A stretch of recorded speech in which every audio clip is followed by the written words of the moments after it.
اعوذ باللہ من الشیطان اللعین الرجیم بسم اللہ الرحمن الرحیم الحمد للہ رب العالمین والصلاة والسلام علی محمد وآلہ الطیبین الطاہرین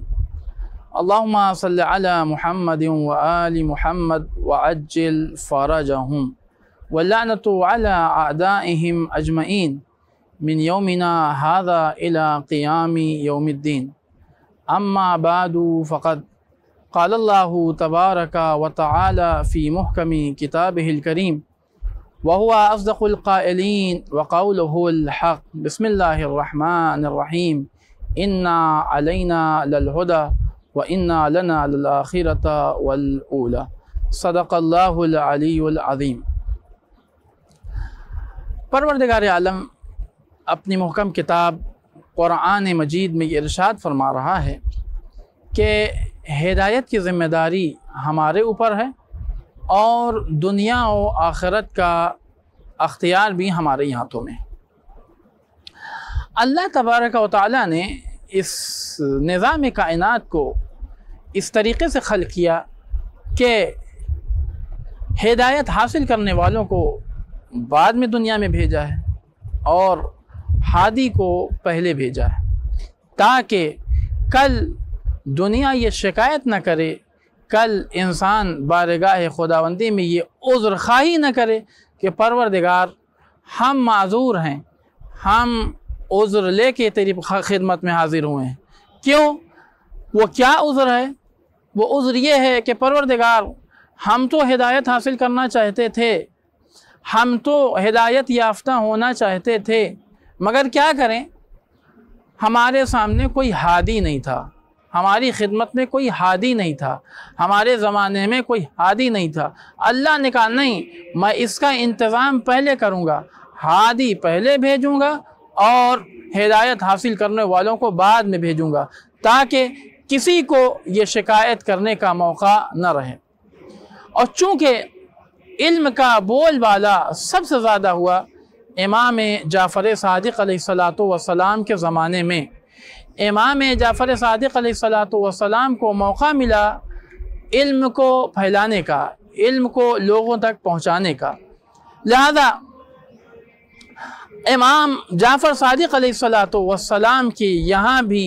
ایک ہادی کی ولادت ہوئی، ایک ایسے ہادی کی کہ جو اپنے علم و عمل کے ذریعے سے رسول کے دین کو لوگوں تک پہنچانے والا تھا۔ اسی لیے اب امام کاظم علیہ السلام کی ولادت کے حوالے سے مؤرخین اور روایات میں اختلاف ہے۔ مؤرخین یہ نقل کرتے ہیں کہ امام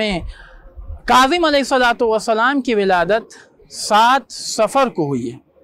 جبکہ امام کاظم علیہ السلام کی ولادت 7 صفر کو نہیں ہوئی ہے، بلکہ جو روایات کے ذریعے سے جس بات کی تصدیق ہوتی ہے وہ یہ کہ امام کاظم علیہ السلام کی ولادت 20 ذی الحجہ کو ہوئی ہے۔ وہ کیسے تصدیق ہوتی ہے؟ وہ اس طریقے سے کہ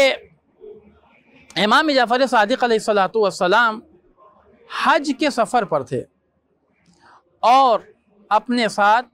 اپنی زوجہ جناب حمیدہ خاتون کو بھی ساتھ لے کے گئے تھے سفر حج پر۔ حج کے سفر کی واپسی پر مقام ابوا کہ جو مکہ اور مدینہ کے درمیان ایک خطہ ہے، اس جگہ کے اوپر امام قیام پذیر تھے کہ اس جگہ کے اوپر امام کاظم علیہ السلام کی ولادت ہوئی، جو اس بات کی نشانی ہے کہ امام کاظم علیہ السلام کی ولادت 7 صفر کو نہیں بلکہ 20 ذی الحجہ کو ہوئی ہے۔ اور خود اس کے ناقل ابو بصیر ہیں، ابو بصیر کہتے ہیں کہ میں اس سفر حج پر امام جعفر صادق علیہ السلام کے ساتھ تھا، میں نے دیکھا کہ امام جعفر صادق علیہ السلام نے اپنے ساتھ اس سفر حج پر اپنی زوجہ محترمہ جناب حمیدہ خاتون کو ساتھ لے کر اس سفر پر نکلے تھے، اور اس سے ایک بات کا اور اشارہ ملتا ہے کہ ائمہ علیہ السلام کے نزدیک اس سفر کی کتنی اہمیت تھی کہ وہ ایسے موقع کے اوپر بھی کہ جہاں عورت کے یہاں ولادت کا مرحلہ ہو، ولادت کا موقع قریب سے قریب تر ہو، اس کے باوجود خاتون کو اپنے ساتھ سفر حج پر قرار دے رہے ہیں اور یہ اشارہ کر رہے ہیں کہ ہمارے لیے یہ سفر بڑا محترم سفر ہے۔ اور اچھا، یہ سفر تنہا امام جعفر نزدیک ہی کے نزدیک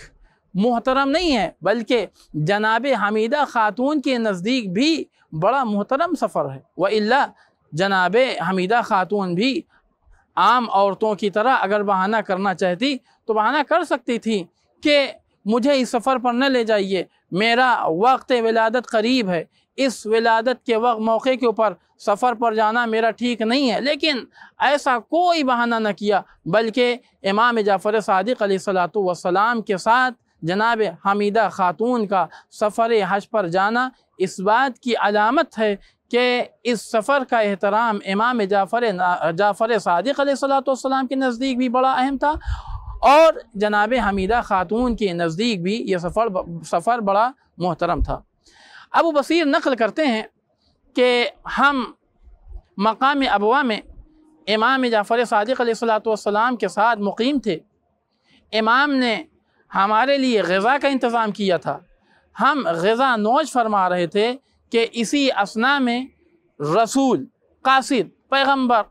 جناب حمیدہ خاتون کی طرف سے امام جعفر صادق کی خدمت میں حاضر ہوا،